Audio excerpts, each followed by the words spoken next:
Assalamualaikum warahmatullahi wabarakatuh. Saya Fatani Jufani, nomor BP 1911521015 dari jurusan Sistem Informasi Universitas Andalas. Saya akan menjawab serta menjelaskan jawaban dari pertanyaan-pertanyaan matematika diskrit. Pada pertanyaan pertama yaitu jelaskan proses induksi matematik berlaku seperti efek domino seperti yang dijelaskan pada gambar berikut. Nah, pada domino bisa kita lihat pada gambar tersebut, jika salah satu domino ini terjatuh, maka domino yang lainnya akan jatuh. Contoh seperti K ini, jika K jatuh, maka K tambah 1 akan jatuh. Dan jika K tambah 1 jatuh, maka K tambah 2 juga akan jatuh. Kesimpulannya itu, jika ada salah satu domino yang jatuh, maka domino seluruhnya akan jatuh bergiliran.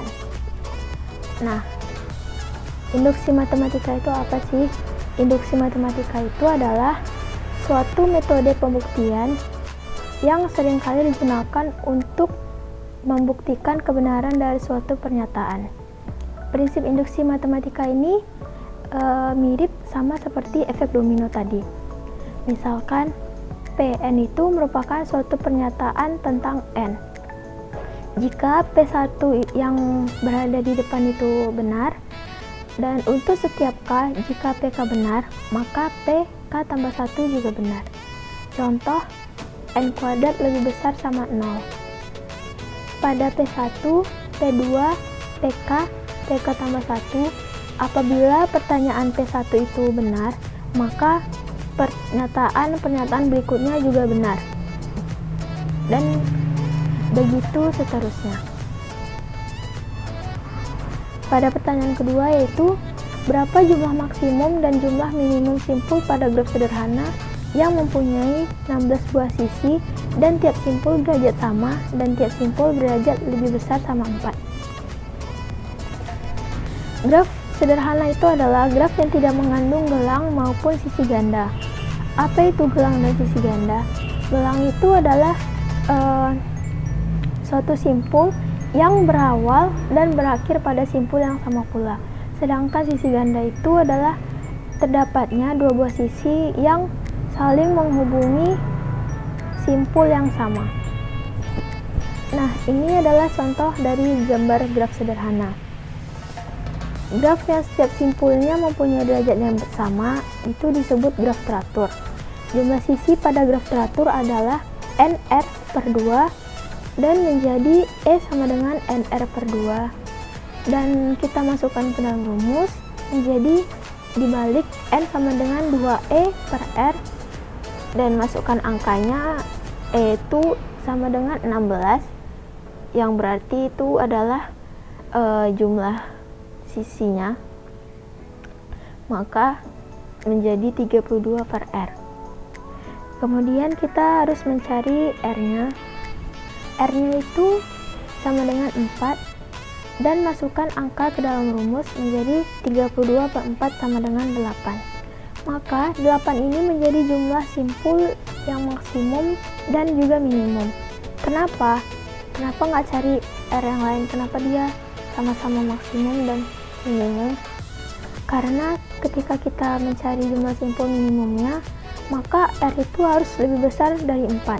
Dan kita coba R sama dengan 8 menjadi N sama dengan 32 per 8 sama dengan 4. Nah, kalau hasil simpulnya berarti 4, itu tidak akan bisa membentuk graf sederhana dengan jumlah sisi yang 16. Pada pertanyaan ketiga yaitu, jelaskan pemahamanmu mengenai rekursi dan apa fungsi utama rekursif. Rekursif ini adalah suatu fungsi yang memanggil dirinya sendiri. Fungsi rekursif ini sering sekali ditemukan pada dalam dunia pemrograman, dan beberapa bahasa pemrograman modern ini sudah mendukung proses fungsi rekursif ini. Contoh paling sederhana dari proses rekursi adalah menghitung nilai faktorial. Jadi saya akan mencontohkannya dengan faktorial n sama dengan n kali faktorial n kurang 1. Jika faktorial 5, berarti faktorial 5 ini kita masukkan ke dalam rumus n tadi, menjadi 5 kali faktorial 5 kurang 1. Nah, faktorial 5 kurang 1 ini kan berarti menjadi faktorial 4. Faktorial 4-nya itu kita masukkan lagi ke dalam rumus yang n tadi, menjadi 5 kali 4 kali faktorial 3. Nah, ini kan faktorial 3, berarti sama yang kayak 4 tadi, masukkan rumusnya lagi sampai faktorial 1. Faktorial 1 itu kan jadinya 1. Sama dengan 5 kali 4 kali 3 kali 2 kali 1, dan hasilnya adalah 120. Nah, jadi itu contoh yang paling sederhananya dari menggunakan fungsi rekursi ini.